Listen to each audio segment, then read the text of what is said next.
দেখো class 11 first semester. হ্যাঁ, তোমরা সেমিস্টার বেসিসে যারা এক্সাম দিচ্ছ তাদের জন্য বিজনেস স্টাডিজ, অর্থাৎ বিজনেস স্টাডিজ তোমাদের এখন আমি যখন ভিডিও করছি তখন তোমাদের বই রিলিজ হয়নি।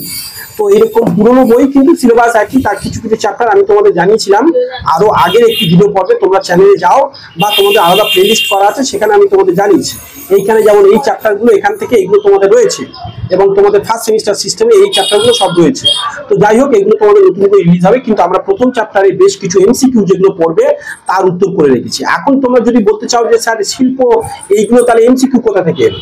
এই শিল্পের বিভিন্ন রকমের শিল্প থেকেই তোমাদের এমসিকিউ কিন্তু দিয়ে দেবে। তাই এটা আমরা কিন্তু এখানে ছকের মতো করে যেরকম বইয়ে আছে সেইভাবে করে রেখেছি, যাতে এর মধ্যে এমসিকিউ হিসাবে দিয়ে দিতে পারে।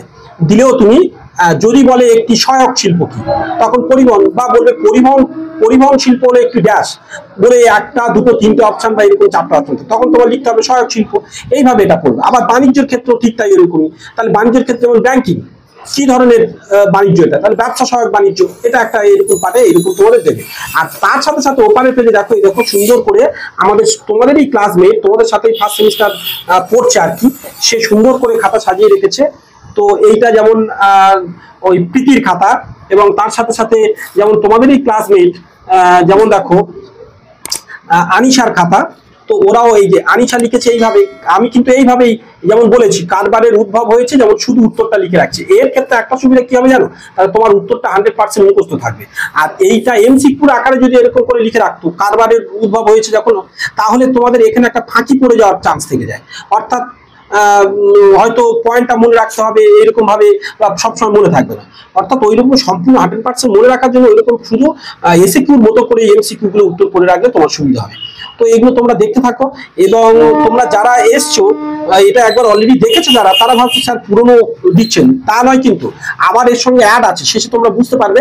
এটা দেখতে থাকো, দেখতে দেখতে দেখবে এর সঙ্গে অ্যাড আছে। আর এই কথা বলতে বলতে আমি একটু বলি, এর সাথে সাথে তোমরা অ্যাকাউন্টেন্সিও দেখবে, এরকমই শর্ট কোশ্চেন্স দেওয়া আছে, এমসিকিউ সব উত্তর করে দেওয়া আছে প্রথম চ্যাপ্টার। আর তোমরা যদি কোনো বই কি লেখক কিনতে হবে যদি এখনো বুঝে উঠতে পারোনি, বা তোমাদের ওখানে হয়তো বই এখন পৌঁছায়নি বুক স্টলগুলোতে, তাহলে তোমরা কমেন্টস আমাকে জানাও। আমি তোমাদের কিন্তু সেই বই কি কি কিনতে হবে, কোনগুলো বেটার বই, সেগুলো সব কিন্তু তোমাদের জানাতে পারবো।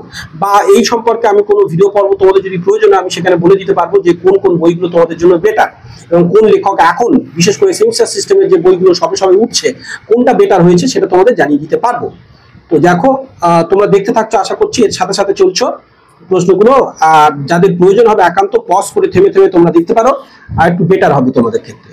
দেখো, তো চলো আমরা দেখতে থাকি, আর সাবস্ক্রাইব করে সাথে থাকবো। হ্যাঁ, আরো একটা কথা, তোমরা যদি আরো ডিটেলস তথ্য জানতে চাও, আমার প্রথম চ্যানেল একাডেমিয়াতে চলে যাও, যেখানে এই যে এই ভিডিওর নিচে যে ডেসক্রিপশন লিংক দেওয়া আছে, যেখানে ডিটেলস দেওয়া আছে, সেখানে কিন্তু আমি ওই তোমার লিংক দিয়ে রাখছি নির্জন নস্কর নামে, সেখান থেকে আমাদের প্রথম চ্যানেল যেতে পারবে। আর অলরেডি আমাদের একটা ব্লগ চ্যানেল আছে, আমার মেয়ের ছোট্ট মানে মেয়ে যেটা, তার ব্লগ চ্যানেল অথই। তো সেখানে তোমরা যেতে পারো, সেখান থেকে তোমরা দেখতে পারো ডেলি অথইয়ের প্রত্যেক দিনের একটু একটু শর্ট পর্ব, যে সে সারাদিনে কি করে, আর তার সাথে আমাদেরও কিছু অবশ্যই তথ্য পাবে। তো চলো, এই যে বাকি পরবর্তী অংশে যেগুলো আমরা লেখা হয়েছে বই থেকে ধরে ধরে যেগুলো আমরা উত্তরগুলো করছি, তো সেখান থেকে দেখো এখানেও কিছু কিছু, এগুলো কিন্তু এমসিকিউ। যদি বলে কারবার শব্দটি সৃষ্টি হচ্ছে বলে 4টা অপশন দেবে, শুধু আমি এমসিকিউ মতো করে শুধু উত্তরটা লিখে রেখেছি যাতে ভালো করে মুখস্থ করা যায়। তো সেইভাবে রেখেছি, কিন্তু এটা এমসিকিউর মধ্যেই পড়বে। এটা কিন্তু মাথায় রেখে তোমরা মুখস্থ করো। প্রত্যেকটা অংশ আমরা চ্যাপ্টার বেসিসে ধীরে ধীরে ধীরে ধীরে এইভাবে এগিয়ে যাচ্ছি। আর তোমরা সাথে থাকো, প্রত্যেকটা পর্বে কিন্তু তোমাদের এখনো মানে উত্তর দিতে থাকবো আমরা। আর তোমাদের কি কি সাবজেক্ট আছে সেটা তোমরা জানিও কিন্তু। যেমন এইখানে দেখো কি সুন্দর করে চার্ট করেছে, দেখতে পাচ্ছ কারবারের উদ্দেশ্য। এবার উদ্দেশ্যটা এইরকম ভাবে কেন করে রাখা, এবার তোমাদের একটু বলি। এইখানে কিন্তু একটা মজার বিষয় আছে, যদি পরীক্ষায় তোমাদের পড়ে মুনাফা অর্জন কারবারের একটি বলে একটা দুটো তিনটে চারটের মধ্যে অপশন দিল, অর্থাৎ বললো ব্যক্তিগত উদ্দেশ্য, অর্থনৈতিক উদ্দেশ্য না, সামাজিক উদ্দেশ্য না, মানবিক উদ্দেশ্য, তার নিশ্চয়ই তোমার মুনাফা অর্জন মনে রাখতে হবে, এটা অর্থনৈতিক উদ্দেশ্য, তাই নাকি? তাই এইভাবে এই জন্য এটা যদি মনে রাখো, এর মধ্যে অনেক এমসিকিউ মিস করে যাবে। তাই এটা ভালো করে মনে রাখা খুব জরুরি। এবং তার সাথে সাথে দেখো এই সেম চার্ট, ও মানে এটা প্রীতির খাতা, এবং এখানেও দেখো তোমাদের ফ্রেন্ডস আনিশা সেও করেছে, কি সুন্দর করে ওরা খাতা সাজাচ্ছে। দেখো এখানে দেখো সুন্দর করে তার চার্ট দেওয়া আছে। তারা বিভিন্ন ধরনের উদ্দেশ্যগুলো কি সুন্দর পয়েন্ট আউট করে করে এখানে দেখিয়েছে দেখো। তো যাই হোক, তোমাদের পড়াশোনা করতে গেলে কিন্তু এরকম সুন্দর করে যত্ন নিয়ে তোমাদের কিন্তু এটাকে ভাবতে হবে।